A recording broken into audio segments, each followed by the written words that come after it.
We are here with a real banger of a round 9 for you. We have Daniel Fournier on the left versus Pro Tour champion from back in the day and current curmudgeon, but also he's still got it. He's still a ringer, David Rood.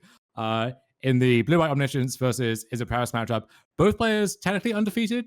Fournier actually undefeated, playing for the right to call themselves the leader overnight. Fournier playing for that 9-0. So yeah, high stakes match, and this is with two fantastic players, two of the best decks in the format. This is going to be a real treat. Yeah, I mean, listen, D-Rude's a name people have heard for a long time. Great player, like you said, champion before. And then Fournier, like we talked about, I believe in the round 5 backup feature we had, someone who's played lots of pro tours and, kind of felt like maybe they were done, but we want to see one last go of it all. And has come back and comes back every time they plays incredibly crisp, clean Magic. We love to see it. And I think this is going to be one of our best rounds of the day, bar none. I am so excited to see what happens as these two Titan Decklists are battling it out as well. Yeah, Fournier promised us a soppy retirement post when he decided to hang up the cleats. Never delivered. I'm still mad about it, but he is dangerously close to being unretired, especially if he can be 9-0 overnight here. But D-Root going to try and stop that from happening. It starts off with Monastery Swiftspear off a Shivan Reef, so suggesting maybe a bit of a landlight hand or an all command situation for D-Root. Yep, great read there. That's something that lots of players can look into is sort of, what land did my opponent lead on? Something like that can really give me an idea of what their hand is. As we see, we have a Verge here into Slickshot Show Off. Tie for 2. Yeah, and D-Rude, he's not faffing about with any Thundertrap Trainer nonsense or anything slow and clunky. He's going aggro. Swiftspear into Slickshot Show Off. I think the first Slickshot we've seen all day, unless my memory's failing me. No, you're totally right. This is our first Slickshot Show Off, and D-Rude's just saying, you know what? Hey, back in the day, I would have killed for a card like this, and I'm going to kill some people with this card today. Yes, and he's going to do his best to show why. If you Goldfish a turn 4 kill on the play, it doesn't really matter what the opponent's playing, or if we're going to turn 4 you back. So Fournier potentially could have Spell Pierce, Pharaoh's Dispersal, cards of that nature at the ready, but D-Root is going to make him have it. He's applying a lot of pressure as early as turn 3 here. I mean, this is 10 damage, Dom. Fournier needs to have a temporary lockdown, which he does, but also David needs to not have that in the Flood Maw that's in our hand. Yeah, this is a turn 4 kill with any other spell next turn. And that's with just a guy into a cutter, and this spirals out of control very quickly. You see why this is the deck to beat. Yeah, and I think David is like, hey, I'm going to get you dead, and we're going to go get some food, friend, after this, and we're going to do it quickly because he is killing fast here. Taking a think there, I think, on whether, something like a Swiftspear might have been on top of the deck. Want to just think about, is this worth keeping? Slash right his bottom, try to look for another cantrip. And Fournier had nothing to do at the end of the turn. Does have the temporary lockdown. But that Storm Chaser's talent should be game over. Unless we did our math wrong.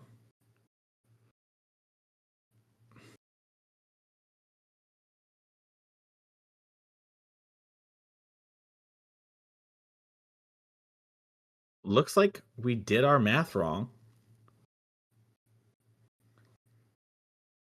I don't believe that for a second, Mason. Come on, are you sure you aren't wrong about doing your math wrong? Yeah, I think D-Rude might be wrong. I'm double checking. I mean, that looks to be lethal to me. All those creatures have haste. You torch the tower your own Monastery Swiftspear or cast Storm Chaser's talent. That's lethal. We can run it back though. He's still got it. I stand by that. Let the scoreboard reflect. Long day. Still got it. It is a long day. I mean, it's a long day for us. We don't have anything on the line here. We're not playing the games. And we're still having to check ourselves constantly. I like this line from D-Rude. Make it look like you top decked your friend. Don't make it look like you slow rolled them, Be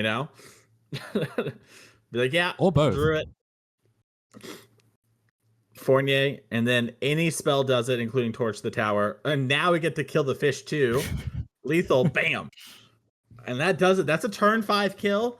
And Fournier, did a lot of interacting, but it wasn't enough despite getting a little extra chance to interact there. And I think this is showing us, Dom, why so many players are reluctant to get off slick shot show off, even though it can be a little awkward sometimes in the mirror. In matchups like this, or just a draw, sometimes your opponent has a tap land on turn 3, right? They mulligan, or they have a little bit of an awkward one, and your slick shot show off comes off the plot or just already in the red zone and kills them very quickly here. But let's take a look at this innovative list from Fournier, our true only undefeated at the moment at 8-0.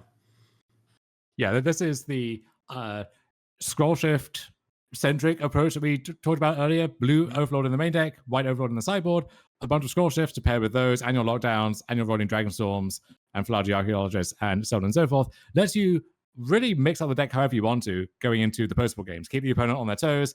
You can be a full combo deck if you want to, can pivot into a somewhat convincing control deck if you want to there as well. And then D-Rood on the other side, see if this has anything interesting to match the much more aggressive main deck here. And looks like it's mostly more of the same, right? You got the Enduring Curiosities, which you see in more and more lists up and down the spectrum, Disdainful Stroke, Spell Pierce, and so on. Notably, no Ghost Vacuums anywhere, no Graveyard Hate of any sort, which if you think the opponent might be pivoting away, the Ghost Vacuums aren't as good in the first place. That said, right, if you don't have any Ghost Vacuums, well, the opponent knows that and can just consciously play towards doing the same thing still. So interesting back and forth there. Worth noting too. One yes. slick shot. Look, the misers. And it was great. It Common was really slick shot good. W.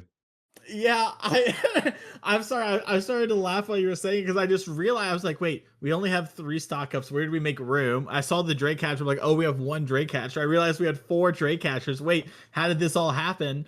Well, we just, you know what? You put the 1 slick shot in your deck to draw it and kill Fournier, and it was good enough. So a low-bearing slick shot show off right there. Mm-hmm. I mean, there's a lot of things going on here that actually, it's contentious for some players, right? Only 3 stock up in the main, do it the 4th in the sideboard. Only 3 monsters rage in the main. There's some things going on here for D-Rood's deck where kind of straying, I think, from maybe the consensus when it comes to a lot of players.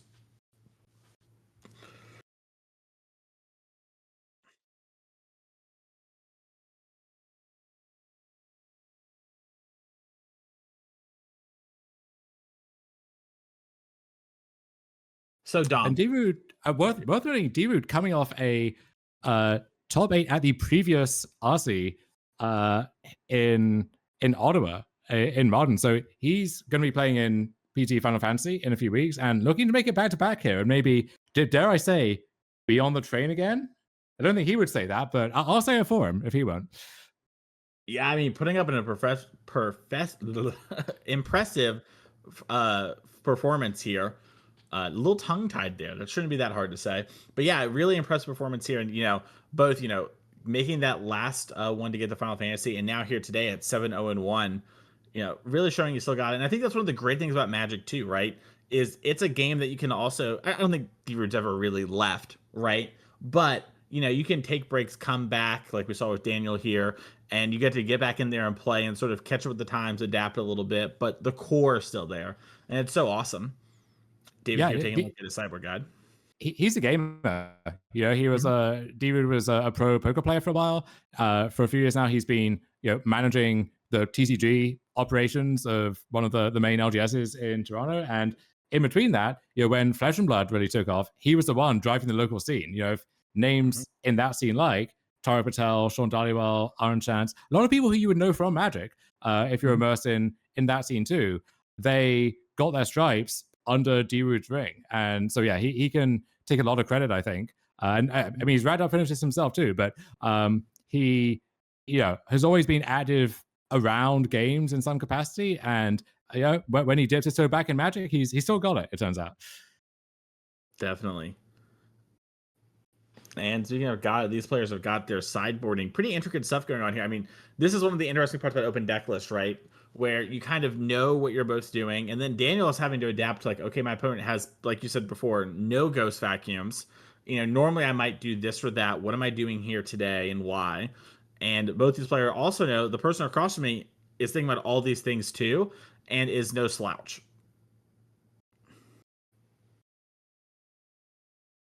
Little heavy play. Yeah, Well, yes. The leveling war in sideboarding here, I'm really curious to see where it lands here. And then also, I assume we'll be seeing a fair amount of both of these gentlemen tomorrow. Yeah, if we see this matchup again, are they mixing it up on a list by list basis, player by player basis? There is an iterated game of sorts. So I'm keen to see how that plays out. Yeah, it's going to be really interesting long term just to see the adaptation between this. And also, if these players play again, maybe in top eight, right? I mean, they're both in a great position to top eight right now. Obviously, a lot of Magic left to be played. But if they play, let's say in the first round top eight, how will they sideboard differently based on this game as well?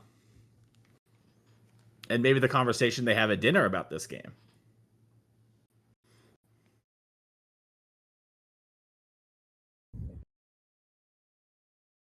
Dom, have you had a lot of situations where you play someone in the Swiss, play them in top eight, and sideboard differently? It's hard for that to come up, right? Even if you're someone who top eights a lot, just because you got to have that exact same matchup, and it has to make sense for you to mix up. Usually, your sideboard plan is your sideboard plan for a reason, right? But you do get into these weird scenarios where you have to be flexible, and it might make sense to kind of zig and zag around.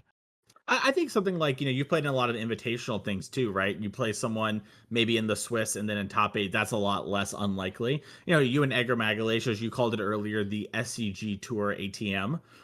You had that going on. So yeah, I thought it wasn't that unlikely, but fair is fair. It is a hard situation to come up. What's your go-to sleeve color, Dom? Sleeve color.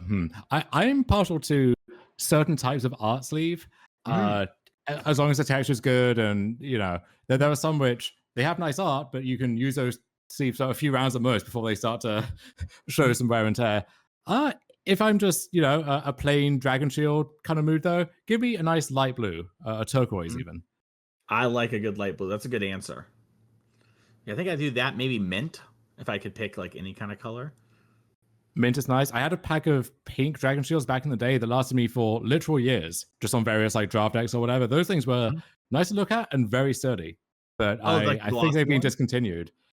No, not even glossy. Just I think they were just like normal Dragon Shields, but the make changed or something. Build for tough, I guess, as Fournier mulls to 6. It is hard to know, like, is my percept like, did I just not play as much Magic then? Is that why my sleeves last? Like, why is it that I feel that way? Where am I shuffling? Have I gotten so ripped now? I love this. Deer took a picture of his hand to talk about later on the mulligan. Yeah, this could be, this is a really tough spot. I want to ask people about it. Or it could be, holy shit, I just have the nuts. Like, everyone get a load of this. Probably not that, given that he's mulliganing, but you never know. It would be really funny if he did take a picture of the Stone Cold Nuts and just maybe doesn't like Daniel, and then later shows him when he mulligan. He's like, I didn't need it, Obviously not the case, but an insane trash talk maneuver if there's someone in your life that you're willing to, really have it out for. Oh, I mean, I think Daniel's friends will be even more likely to trash talk him at every opportunity. Fair enough. He can dish it out and take it. Oh yeah, I mean, listen, I know Daniel's quite loud. He snored all the night through my first pro tour in person, and I had to. It was so bad. I bought my own hotel room in the middle of the night. I got up, went downstairs, and got my own room. I remember this story. Yeah, I was really tired the next day. It was like 3 a.m. and I got like 5 hours of sleep. It was a traumatic thing. Land go. Spirebluff Canal. Monastery's Swiss Spear. Hiya. One of the matchups for Swiss Spear is really good. Beautiful island go.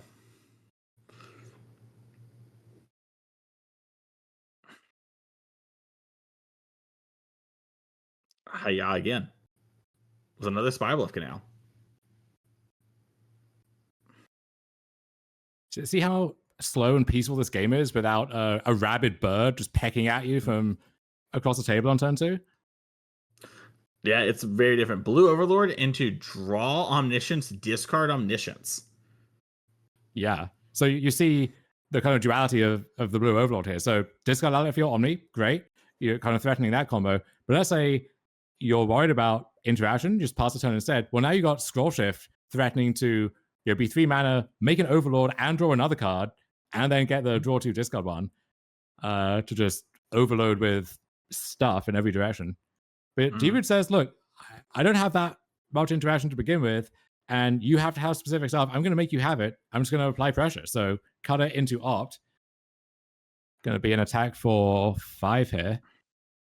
Yeah, I think I really like that kind of approach too, right? Like if you're not going to dedicate a lot of hate, just make your game plan. I'm going to kill you as quickly as I can. You're going to try to play your best around my spell pierces that you can. But if you get it, you get it. Curious what we're taking. And shout out to all the raiders coming through from Ross Merriam stream. Welcome to all of you. You came at a good time. We've got a nice match here to end the day. Another Corey Steelcutter in hand for D-Rood.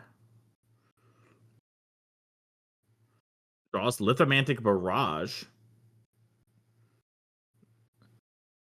The Overlord's going to get the block if it does get scroll shifted, but it will go away after that.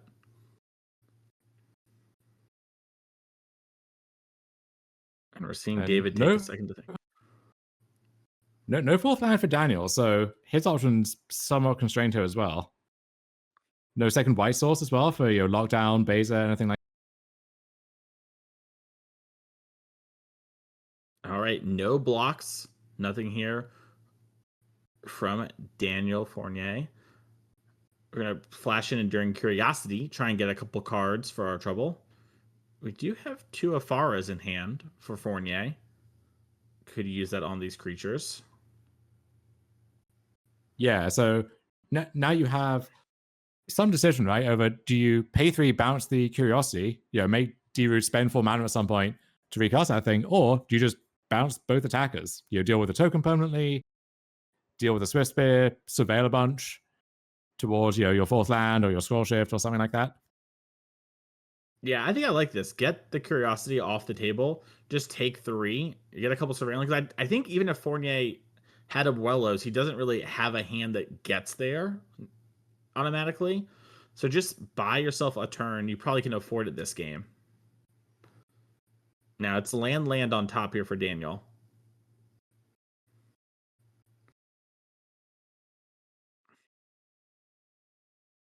The white land's definitely tempting. You have a Beza in hand as well.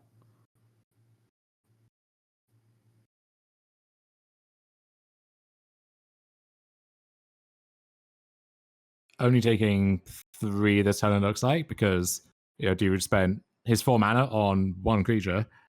So Fournier will fall down to 10, I believe. But now, finds his 4th land drop, has a lot of options to think through. Yeah.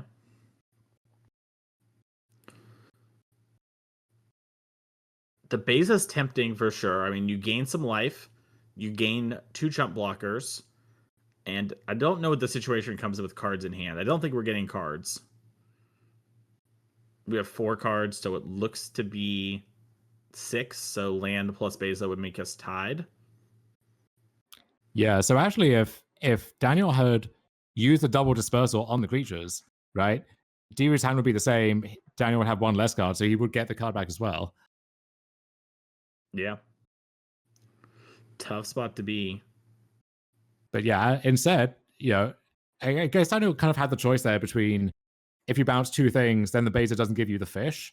So it's card versus fish, and that's an interesting spot in general, right? But definitely here, having the extra blockers is nice.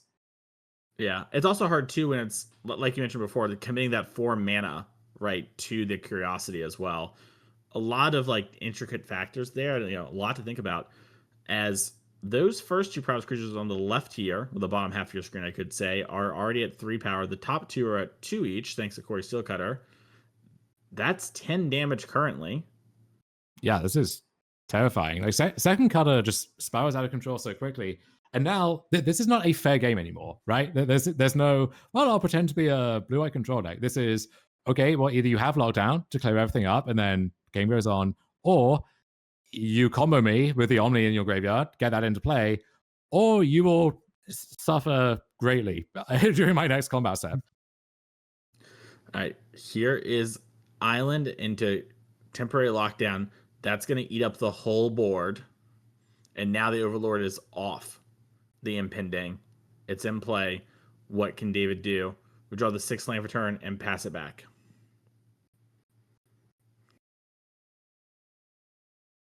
Yeah, we know about the curiosity. So there's at least one banger left in D-Root's hand, but Overlord in play, bunch of cards in Daniel's hand. Like he has to be loving his spot. All right. Attacking with the Overlord. Draw 2. Has stock up in hand. Needs to discard 1. Just think about how we want to play this whole turn out. I wonder if like play Meringue River region is on the table, you know? I don't hate it. Don't hate it at all. It's really, I think, the biggest thing I've taken away from my watching of today's games is 6-7, really big. I thought it was big. I didn't have the really before. And that's an important part of the equation. It's hard though to, play into like a disdainful stroke type card right now. Especially when you have the Afaras and if those cards on D-Root side, you know about the curiosity. If it is, stroke into curiosity or something, you do get punished quite severely. But even there, I guess, okay, well, D-Root has nothing. He untaps, he hits you to 6, draws a card. You're still ahead on most metrics there, right? Mm-hmm. Yeah, you're definitely not in a bad spot. But Daniel wants to start tomorrow 9-0. I mean, same. But, yeah. Well, you're gonna start undefeated too tomorrow, buddy. Bright and early with me, bringing you the rest of the Swiss today. I'll be taking a lot of L's, I'm sure. It's just a question of how. I would argue you could never take an L when we're hanging out together, buddy. Thank you, King. So yeah, this big draw set for D-Root. He did have the exact sequence we talked about. Yeah. Curiosity triggers. I think that's double land in hand. Well, that ain't it. Yeah. Now, here's a really big question. I guess Daniel gets to attack pretty freely with the Afaras, but will he want to commit the Meringue River Regent?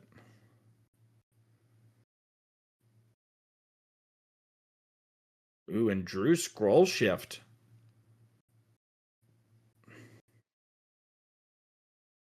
Stock up.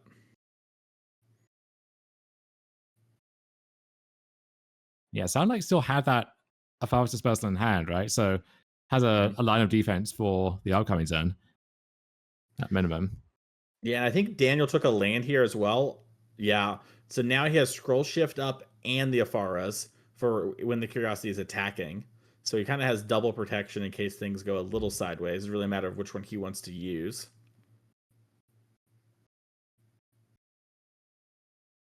Someone bumped into the rig.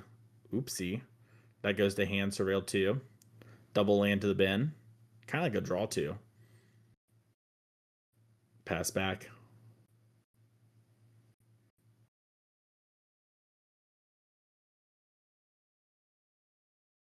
Yeah, I think it would be somewhat safe to use a scroll shift if you wanted to. Like, it's hard for D-Root to have removal that would foil that entire plan.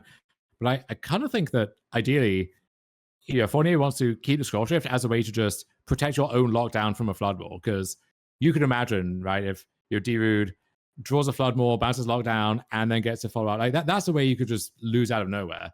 Whereas it seems like he has a pretty decent hold on the rest of the game as it stands. Yeah, I kind of feel like you're in a really good spot. This scroll shift has a lot of potential power. It also just is like a chance to turn on the spell pierce. You know what I mean? So unless you're wanting to potentially bait a spell pierce, like you want David to use the mana / the card. All right. So you draw first from the scroll shift, then resolve the Overlord. Keeps Omniscience in hand. End of turn, David's thinking about what I want to do. I'm going to replay the Curiosity.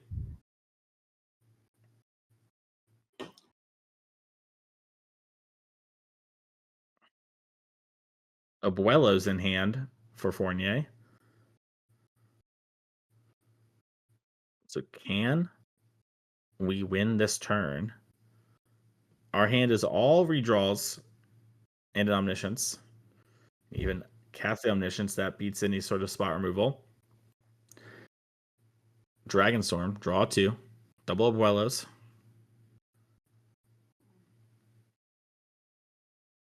Gonna Abuelos back another Dragonstorm. I like this a lot. And you're seeing Daniel move very quickly here. Overlord, draw two more, discard a card. Get this out of here. Meringue, gonna bounce a bunch of things. And yeah, David's like, even if I can't die, if even if I don't die this turn, I don't think I can win anymore. Picks him up. We're gonna get a game 3 here, Dom. Yeah, you'd love to see that. D-Root's going to be back on the play, and if he has one of those busted starts like in game 1, then we might be out of here pretty quickly. Otherwise, we might get a game like that, which I would love watching that too. Yep. Definitely lots that can be played here. And I'm curious too, like, is he going to mulligan aggressively? And would you, Dom, and D-Root spot with the way our deck looks to be configured post board for like something like a Monastery Swift Spear or a Stormchaser's Talent? Or would you be fine having something like, Cutter, a couple cantrips, a Spell Pierce, and some lands?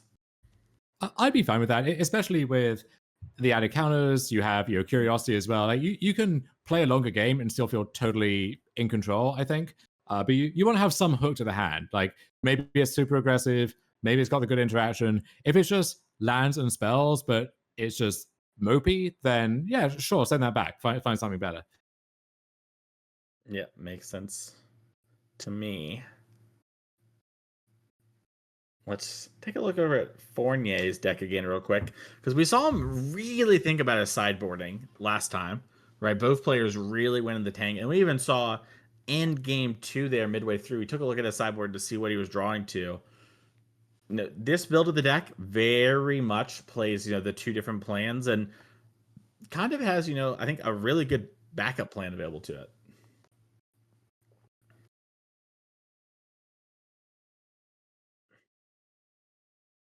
Yeah, the Omni deck, it kind of wants to be one of those combo control decks, right? Like Inverter, or there are good examples from throughout the years where the combo just forces the opponent to do weird things, but then you can just win the fair game anyway. And it's close to being that. It can like pretend to be that on a good day. It's still not quite there, I think, but I think this, you know, both Overlords plus Scroll Shift Direction, this is the closest thing to that I've seen so far. Agree. Yeah, this is definitely the one that is the most like, okay, I am, walking that line that history has shown is one of, the best ways to be a deck, right? Is like a combo deck with a fair game plan often end up being some of the best decks in Magic.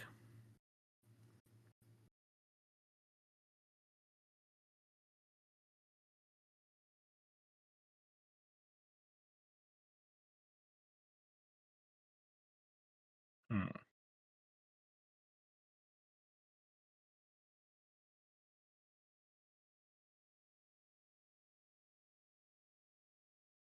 Players shuffling up here. The ASMR of the halls. The siren's call, if you would.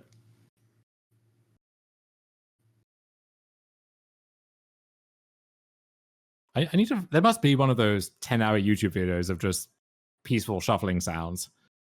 I think there's one of like convention hall because I remember during the pandemic, during the SCG Online days, weirdly struggling at first to like kind of play, and I was like, "Is it like everything's different?" And I turned that on, and it kind of helped a little bit. I think it was more mental than anything, but it just kind of felt like, yeah, I'm back to playing Magic. It's like you hate the noise and you wish it would go away until it does, and there's like, no, please come back. Sorry. Exactly. It's like that one Twilight Zone episode. I just want to read.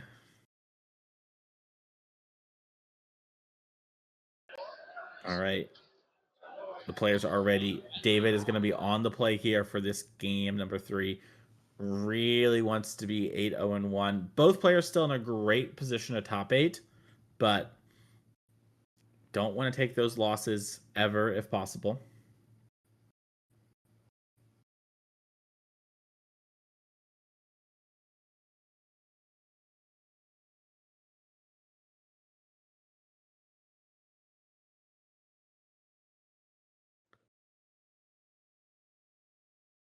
Both players chatting it up. Longtime friends getting to battle it out.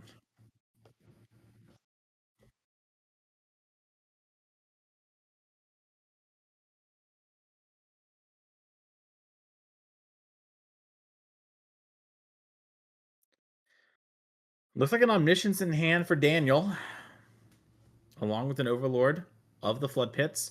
Both players are keeping 7. David Shivenreef into a pass the turn.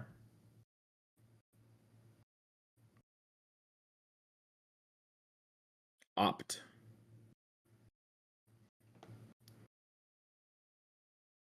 So this makes some sense, right? That doesn't suggest a land light hand, maybe the way that the Reef did in game one. You just need any blue source that you can take, but Mhm.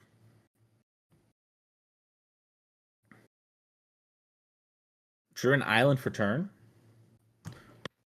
Gonna be nice here with this Storm Chaser's talent.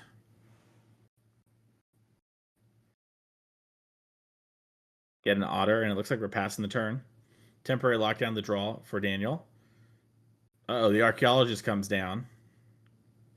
0-3. Rolling Spell Pierce Temp lockdown. all bangers in the right context. Yeah. Yeah, Daniel's like, oh, what am I supposed to do? They're all so good. I'm 8-0, about to be 9-0. Whoa. And it looks like we're gonna take the Dragon Storm, excuse me. Yeah, so when all three cards are very different but also very good, that choice tells you a lot about Daniel's hand and plan for the game, I think. I agree. Yeah, it's a very loud sign that, okay, Omniscience, we're close to it, right? We think we're going to be playing that kind of game, and we're not worried about Lockdown, which is a card, David needs to be really thinking about in this turn normally anyways. Yeah, could mean there's already a lockdown there. Could mean it could be a sign of desperation too, right? If you don't have your third land, Dragonstorm just trying to bail you out of that situation might be the best way to go. Could also mean, right, you've got some of the combo pieces, but you need that discard outlet for the Omni. So it gives you information. What information it gives you, well, that one's a bit harder. Yeah. All the pieces to the puzzle are there. Sometimes you have to squint a little. Sometimes it doesn't make sense fully either until a turn or two later. David drew stock up for the turn.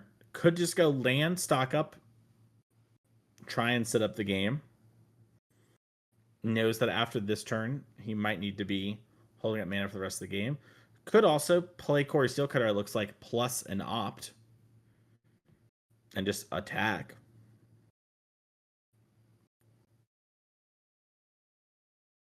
All right, there's Steelcutter and a Lithomantic Barrage. I kind of like this. Just slam in for 5. And, maybe Daniel didn't pick up Temporary Lockdown because he just has the game wrapped up or whatever. And you trying to, play some stock up game is not going to beat somebody who has it wrapped up. As that Daniel drew Abuelos for turn. A lot of sense. But this play also means, if D-Root is trying to bounce the lockdown later, you don't want the Philology coming back, as a blocker, as a thing that gives Daniel another card back. So just get that out of the way and almost accept your fate with the lockdown, but try and set up for the future. Stock up's a great way of doing that. Yeah. Powerful card.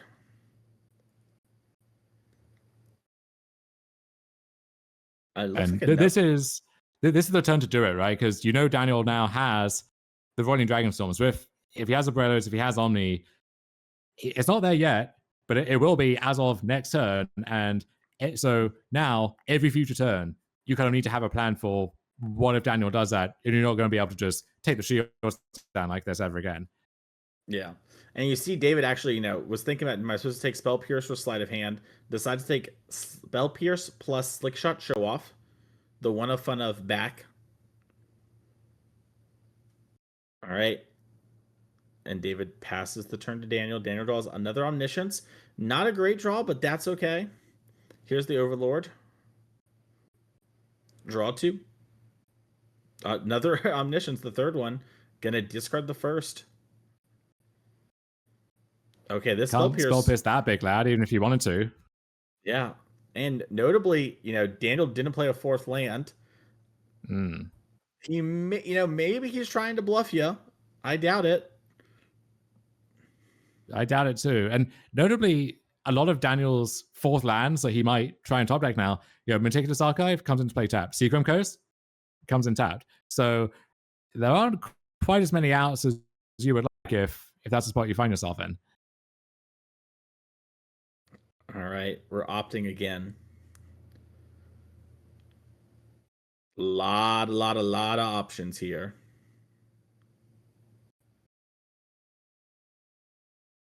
Verge, land for turn, attack for 3. Daniel down to 11. Draws the 4th Omniscience.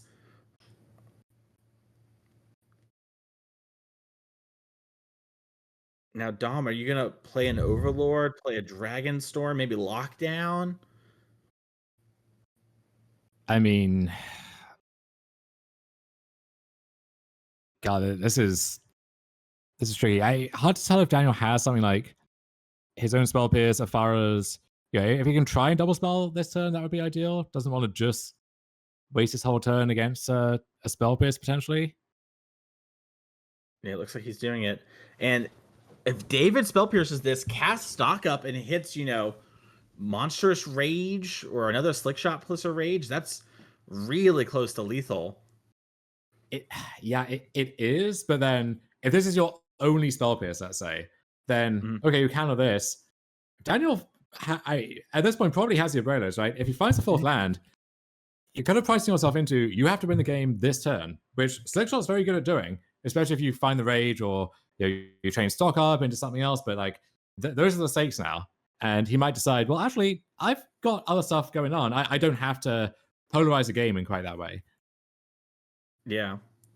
I think David's still thinking, maybe. I just think he's a big favorite to win. If he has to go for it, you mean? Or if he gets to go for it? Yeah. I think if he gets to cast... I mean, it really depends on how he sideboard, too, right? I think they're saying Judge. I think there might have been like an okay, and like we're trying to figure out if we can back this up. We'll figure that out in a second. But yeah, I think like it really matters, right? If you have Monstrous Rage in your deck, that's a card that represents 5 damage, right? And so that means with Slickshot Show Off getting 2 from the Stock Up getting cast, that's 8. So, like what cards you have in your deck to go along with it. All good? All right. Looks like we're going to untap to David's turn here. He has decided to play the longer game. Could always draw into the Flood Wall. Looks like he has a This Town Ain't Big Enough in hand. And plenty of mana to cast it. Interesting. Is that... I mean, I don't think it's lethal this turn by any means, but like at the end of the turn, bounce both lockdowns. Yeah, you have bounce you said he found the Pierce, right? So with Pierce backup? Yeah, okay. I mean, Pierce backup bounce. I think that's lethal. I mean, if I thought Stock Up this last turn was lethal, it's got to be lethal now. Yeah, you like his odds with 1 Power Scooter? I love his odds with 3. That seems pretty safe to me. Not a betting man, but... And Daniel did not find a land. Has a Stock Up and it looks like he's eyeballing it. That is his best chance if it resolves to find a land.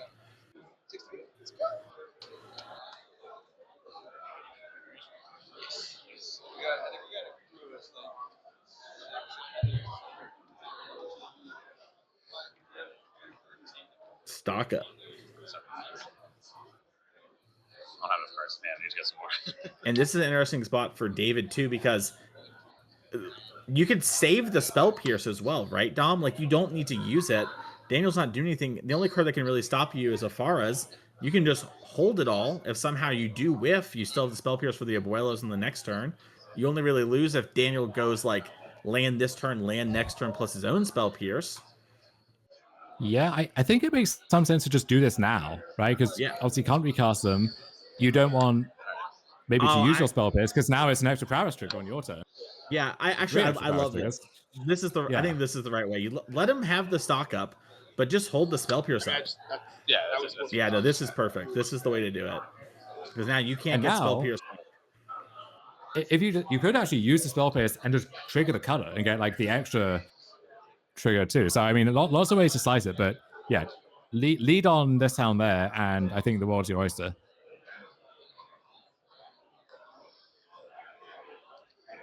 Nice discard set. And oh my, okay, we found it.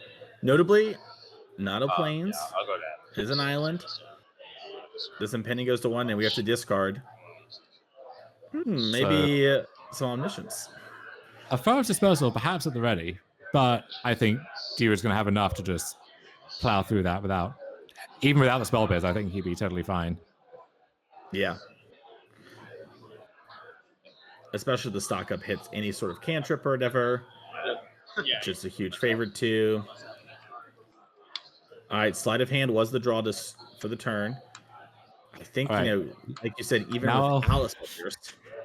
Now Yakety Sax starts playing definitely volume in your head. Yeah. Off to the races. Find Stormchaser Talent and Swift Spear. Think that maybe taking a land. That way you could maybe cast another cantrip. Do something like, take this island, cast the Swift Spear. That way your sleight of hand, you get more prowessy triggers because the monk will already be in play from the flurry. And then you have the Swift Spear, which is going to do, prowessy stuff as well.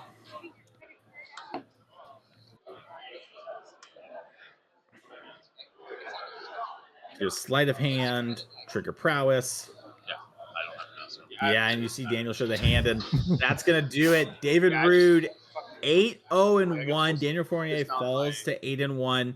2 amazing players and 1 amazing match we got to watch. What a way to end the day, Dom.